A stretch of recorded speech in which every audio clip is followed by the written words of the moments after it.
With trading, there's no rules, there's no limit, right? Because a normal job, you have certain hours you work, you have a certain amount of money you'll make, you have a manager, you have boss that's going to keep you in line, like, hey, do this, do that. With trading, you have nothing. Yeah. Like, you can risk as much as you want. You can stand a trade as long as you want until you get margin called. You can, you know what I mean? Like, you can take as many trades as you want. So it's really about becoming disciplined and knowing when enough is enough, like being grateful for what the market is actually giving you. And also sticking to your plan, like as in, I'm very strict on only taking 2 to 3 trades per day. Mm-hmm. It could be, I take the 3 losses and I see the perfect setup after. I walk away. I close my laptop and I'm done. Because Got to be done. The discipline is what's going to pay me over the long term versus in this moment, the satisfaction I may get from catching that one winning trade right now. How many more mistakes is that going to cause because I now rewarded myself with a dopamine rush for a negative habit? Exactly. And then you got to come back on the account, right? And then that's a whole nother game. That's a whole nother game you got to play. Yep. So what is your advice for people that are in drawdown on a challenge?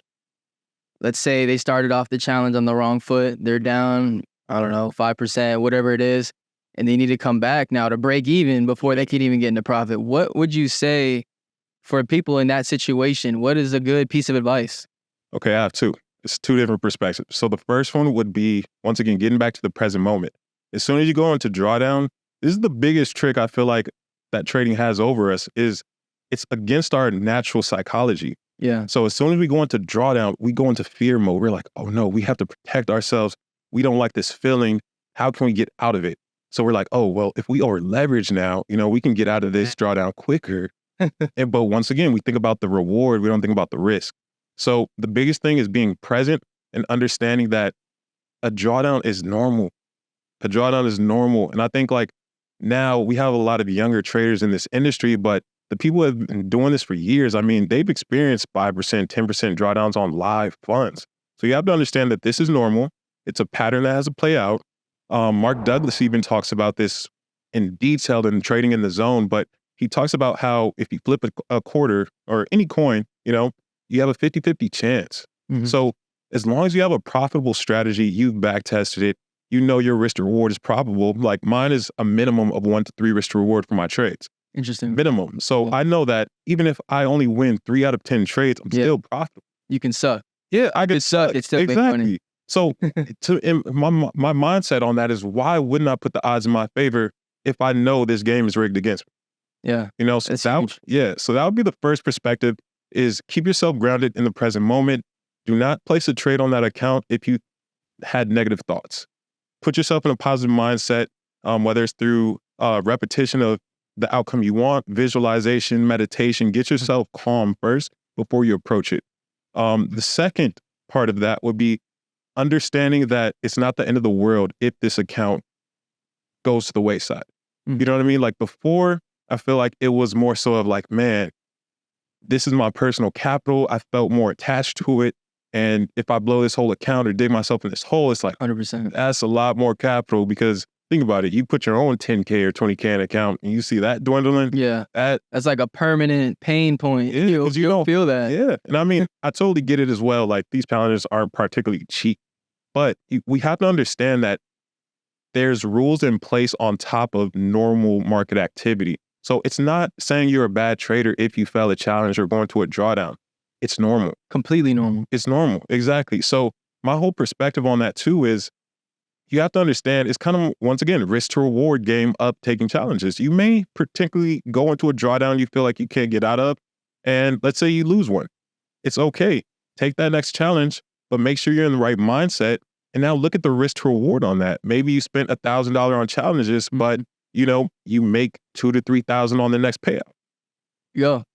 That's a 1 to 3 risk to reward, right? So if we think about this in terms of investment, what other investment right now, besides crypto, all right, in 2017, right? What other investment is going to pay you even 100% ROI if you really think about it?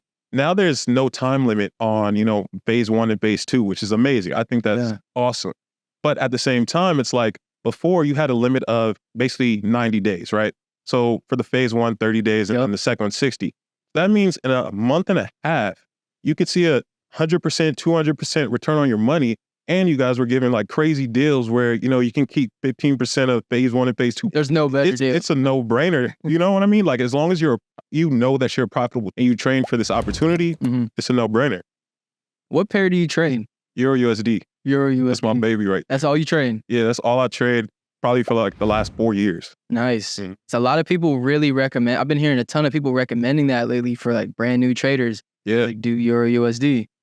It's clean, man. It's clean and simple. Like for me, I trade New York session, so it moves how I need it to move. And since I trade the lower time frames, I mean, I'm not focused on 100 pips. I'm more so focused on that 1 to 3, which I can get within like 16 to 18 pips. Yeah, and I wanted to ask you about that 1 to 3, right? Because a lot of people will say, well, first of all, let me ask you this. What are your thoughts on like a 1-to-1 strategy? Because I know there's some people that do that. Maybe they have more success. Whatever works for them, you know what I'm saying? Honestly, it's whatever works for them. But what are your thoughts on that, on a 1-to-1? Yeah, so my mindset, honestly, on that is you know yourself. At the end of the day, you can control yourself and you know what's profitable. You back-tested your strategy. So, if it's a 1-to-1, that's cool. You just have to understand that you need to win more. You got to win a lot more. So we have to understand that just because a strategy says it wins 60%, 70% of the time, that's not kind of human error. So how many times did you close that trade too early because you got fearful of it going against you? Yeah. How many times did you make a bad decision, such as we say, we double-clicked our MetaTrader 4 on accident, but we really wanted to over-leverage? Yeah. You know what I mean? Like, we've all done that. We've all done that. Exactly. Like, then click it and it doesn't show up, and you're like, click it again. Yep. 2 orders, and you're like, but then you don't close it because you're like, well, let's see what happens. Yeah. So that's the whole mindset behind it, is how many mistakes are you actually making? That's what really matters, So you're 1 to 3. You feel like you're easily able to grab a 1 to 3 on any given day? I'll be honest. So we trade basically 4 days a week.